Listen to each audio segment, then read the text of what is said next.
इस क्वेश्चन में दो आइडेंटिकल डिस्क सेम रेडियस की हैं और वो दोनों अपोजिट एंगुलर वेलोसिटी से कुछ इस तरह रोटेट कर रही हैं।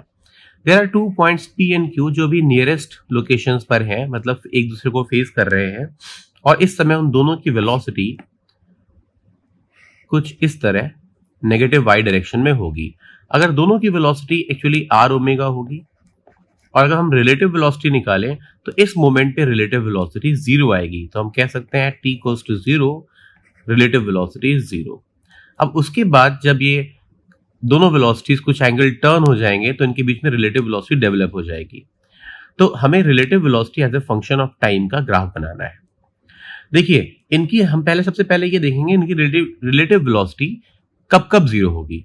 तो इनिशियली तो इनकी रिलेटिव वेलोसिटी 0 है, पर जब आधे टर्न के बाद में जब ये पार्टिकल यहां और यहां पर होंगे तब दोनों की रिलेटिव वेलोसिटी 0 होगी, क्योंकि दोनों की वेलोसिटी सेम डायरेक्शन में, अपवर्ड डायरेक्शन में ओमेगा आर के बराबर होगी। और फिर पूरे टाइम पीरियड के बाद में फिर से एक बार जब वो यहां पर आएंगे तो रिलेटिव वेलोसिटी 0 होगी।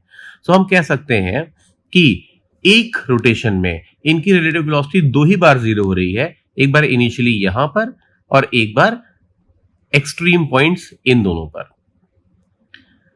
ओके, सो ऑब्वियसली ये दोनों ऑप्शन तो पहले से ही कैंसिल हो गए, और क्योंकि इनिशियल रिलेटिव वेलोसिटी 0 है, so correct option can be A only, क्योंकि इसी में इनिशियल रिलेटिव वेलोसिटी 0 गिवन है।